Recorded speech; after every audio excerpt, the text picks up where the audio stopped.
Hello good morning friends for TS state psychology. So ఇందులో పరిశీలన పద్ధతిని ఇంకొకటి మరొక నేమ్ ఏంటిదంటే so in English observation method. So మనకు ఎన్ని రకాల పరిశీలనలు ఉన్నాయంటే సహజ పరిశీలన, న్యాచురల్ అబ్జర్వేషన్ అండ్ నియంత్రిత పరిశీలన, కృత్రిమ పరిశీలన, నియంత్రిత పరిశీలన లేదా కృత్రిమ పరిశీలన లేదా కల్పిత పరిశీలన. దీనిని ఇంగ్లీష్లో కంట్రోల్డ్ అబ్జర్వేషన్ అంటారు. సంచరిత పరిశీలన, సహభాగి పరిశీలన, అసంచరిత పరిశీలన, సహభాగేతర పరిశీలన. First what we will see పరిశీలన అంటే ఆల్రెడీ మనం ఏం చేస్తామంటే పరిశీలనని ఆల్రెడీ నిర్ణయించుకుంటాం. అబ్జర్వ్ చేయాలని ఆల్రెడీ మనం నిర్ణయించుకుంటాము. సో ఆల్రెడీ మనం నిర్ణయించుకొని పరిశీలిస్తే దాన్ని పరిశీలన పద్ధతులు అంటారు. సో ఇందులో ఫస్ట్ సహజ పరిశీలన అంటే సహజ అంటే న్యాచురల్గా. ఫర్ ఎగ్జాంపుల్ సింహం ఉంటుంది కదా, దాన్ని మనము అడవిలో సంచరించేటప్పుడు సో సింహం ఉంటుంది కదా, న్యాచురల్గా ఏదో మామూలుగా అడవిలో నుంచి వెళ్తుంటే సహజంగా సింహాన్ని చూడడం బోన్లో కాదు, సహజంగా సింహాన్ని చూడడం. అలా అని ఫర్ ఎగ్జాంపుల్ చేపలు మామూలుగా చెరువులు ఇలా ఉంటాయి కదా, సో వాటిని మామూలుగా సహజ ప్రదేశాల్లో చూడడం, ఎక్వేరియంలో కాకుండా మనం బంధించి కాకుండా సహజంగా చూడడం. ఓకే, ఇప్పుడు కోతులు కూడా ఈ మధ్యన ఇండ్లలోకి వచ్చేస్తున్నాయి. మీన్స్ గల్లీలలో తిరుగుతున్నాయి, అటు ఇటు తిరుగుతున్నాయి. కోతులను ఎక్కడికో వెళ్ళి ప్రత్యేకంగా చూడట్లేదు, సహజంగా చూస్తున్నాం. ఫర్ ఎగ్జాంపుల్ విద్యార్థుల గురించి చెప్పాలి అంటే ప్లే గ్రౌండ్లో విద్యార్థులు ఆడుకుంటుంటే ప్రధాన ఉపాధ్యాయుడు కానీ టీచర్ కానీ సహజంగా చూస్తుంటాడు. నిజంగానే వాళ్ళని సహజంగా చూస్తుంటారు. అండ్ నెక్స్ట్ వన్, మళ్ళీ విద్యార్థులని ఎవరెవరు చూస్తారు, టీచర్స్ చూడొచ్చు, ఇంకొకటి ప్రధాన ఉపాధ్యాయుడు ప్రిన్సిపల్ కూడా చూడొచ్చు, అలాగే హెడ్ మాస్టర్ కూడా చూడొచ్చు. అలా అని ప్రధాన ఉపాధ్యాయుడు కూడా ఏం చేస్తారు అంటే స్కూల్లో హెడ్ మాస్టర్ ఉంటాడు కదా, హెడ్ మాస్టర్ కూడా ఏం చేస్తారంటే తమ టీచర్స్ ఎలా బోధిస్తున్నారు అని క్లాసులకి వెళ్ళి చూడడం. అంటే న్యాచురల్గా అటు ఇటు తిరుగుతూ క్లాస్లో టీచర్స్ ఏం చేస్తున్నారో, క్లాస్ చెప్తున్నారా, లేకపోతే నోట్స్ ఇస్తున్నారా, లేకపోతే వాళ్ళు ఏం చేస్తున్నారో, ఎలా ఎక్స్ప్లెయిన్ చేస్తున్నారో అని చూడడం సహజ పరిశీలన. అర్థమైంది అనుకుంటున్నా. సహజ పరిశీలన అంటే ఏంటిది? న్యాచురల్ అబ్జర్వేషన్ అనేది సింహాన్ని బోనులో కాకుండా మీరు అడవిలో వెళ్తుంటే సడన్గా కనబడడం.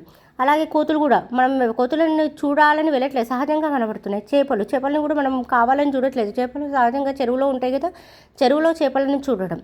Okay, so and head master విద్యార్థులను అబ్జర్వ్ చేస్తుంటారు.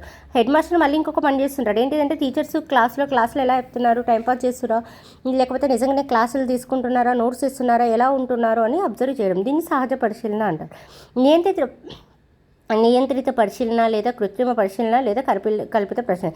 నియంత్రిత అంటే నియంత్రించి, కృత్రిమ అంటే ఆర్టిఫిషియల్గా, కల్పిత అంటే కల్పించి, కంట్రోల్డ్. చూద్దాం ఏంటిది అని అంటే ఇందాక చెప్పినా కదా, చేపను ఏం చేస్తున్నాం, సహజంగా చెరువులో చూస్తున్నాం. అలానే కాకుండా చేపను అక్వేరియంలో చూడడం. అక్వేరియం అంటే ఏంటిది? అందులో అక్వేరియంలో బంధించి చేపలను చూడడాన్ని నియంత్రిత పరిశీలన. కృత్రిమంగా చూస్తున్నాం చేపలని. ఆయన పరిశీలించడం.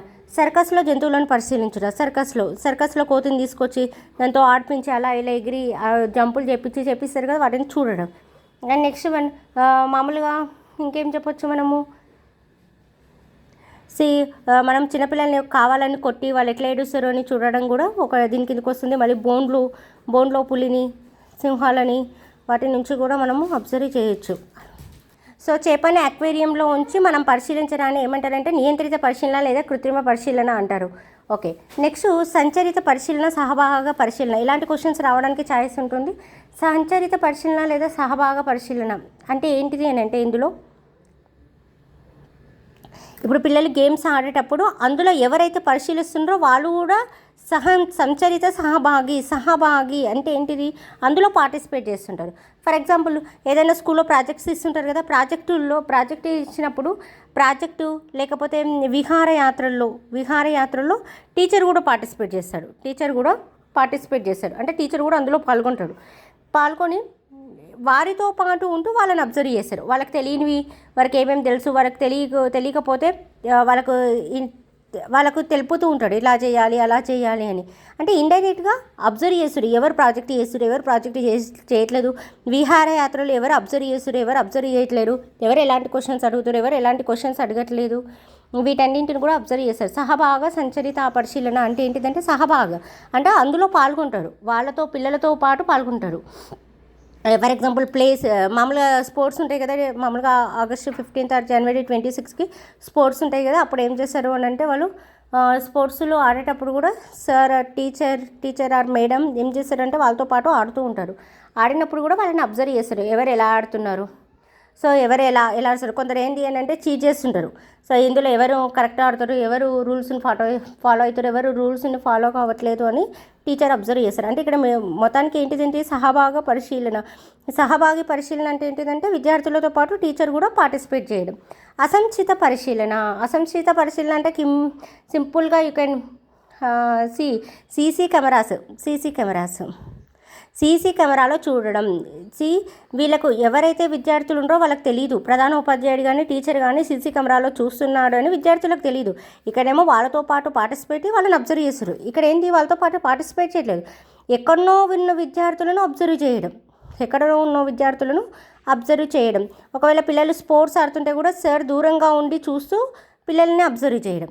సీసీ కెమెరా మీరు మంచిగా సీసీ కెమెరా గుర్తుపెట్టుకుంటే ఈజీగా అర్థమవుతుంది. పిల్లలు క్లాసులు ఎవరు అల్లరి చేస్తారు, సార్ లేనప్పుడు ఎవరెవరు ఏమేమి చేస్తారు అని దూరంగా ఉండి విద్యార్థులను అబ్జర్వ్ చేయడం. కానీ కొందరు ప్రిన్సిపల్స్, హెడ్ మాస్టర్స్, టీచర్లు కూడా క్లాసులు చెప్తుర్రా లేదా అని చూస్తుంటారు. ఇక్కడ క్లాసులు చెప్తున్నారంటే న్యాచురల్గా వెళ్ళి చూసి రావడం. ఇక్కడ ఏంటిది వాళ్ళతో పాటు పార్టిసిపేట్ చేసి, ఇక్కడ ఏంటిది వాళ్ళకి తెలీదు వీళ్ళు అబ్జర్వ్ చేస్తారని, వాళ్ళకు వీళ్ళు కనబడరు. ఒకవేళ కనబడినా కూడా నిజంగా వీళ్ళు అబ్జర్వ్ చేస్తారని వాళ్ళకి తెలియదు. అసంచరిత పరిశీలన, సహభాగేతర పరిశీలన. సో ఇందులో ఏంటిది అంటే మీరు సీసీ కెమెరా గుర్తుకు పెట్టుకుంటే ఇంకా ఈజీగా అర్థమవుతుంది. So if you like my video share and subscribe and like and comment. పరిశీలన పద్ధతి సహజ పరిశీలన, నియంత్రిత పరిశీలన, కృత్రిమ పరిశీలన లేదా కల్పిత పరిశీలన, సంచరిత పరిశీలన, అసంచరిత పరిశీలన. మీరు ఏం చేయాలంటే బ్లైండ్ గార్డ్ గుర్తుపెట్టుకుంటే సహజ పరిశీలన అంటే చెరువులో చేపలను గుర్తుపెట్టుకోండి. అప్పుడు మీకు వెంటనే ఒకటి ఐడియా వస్తుంది, ఏంటంటే చేపలు అవును నిజంగానే చెరువులో ఉంటాయి కదా, సహజంగా అబ్జర్వ్ చేస్తున్నాం. నియంత్రిత అంటే చేపలని గుర్తుపెట్టుకోండి. మళ్ళీ చేపలను ఏం చేస్తున్నాం, ఎక్వేరియం గుర్తుపెట్టుకోండి. ఎక్వేరియంలో ఏం చేస్తున్నాం, చేపలని మనం బంధించి వాటిని అబ్జర్వ్ చేస్తున్నాం. జూ పార్కుకి వెళ్ళి సింహాన్ని చూడడం వేరు, న్యాచురల్గా సింహాన్ని చూడడం ఏమంటే సహజ పరిశీలన. అదే జూ పార్కుకి వెళ్ళి సింహాన్ని చూడడం నియంత్రిత పరిశీలన, అంటే బోన్లో బంధించి దీన్ని మనం చూస్తున్నాం. సంచరిత పరిశీలన, సంచరిత సహభాగి అంటే పిల్లలతో పాటు పార్టిసిపేట్ చేసి సహభాగి. అసంచరిత పరిశీలన సహభాగేతర అంటే పిల్లల్ని పరిశీలన. సీసీ కెమెరా గుర్తుపెట్టుకోండి. కంపల్సరీ ఇలాంటి క్వశ్చన్స్ ఖచ్చితంగా వస్తాయి ఇందులో. So compulsory do hard work. So ఇప్పుడు ఫర్ ఎగ్జాంపుల్ ఏంటి అంటే దీనికి సంబంధించిన కొన్ని క్వశ్చన్స్ నేను అప్లోడ్ చేస్తా.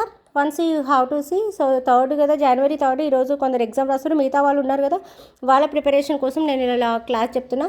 If you like my video share and subscribe and comment, please support me. Thank you. All the best. Thank you.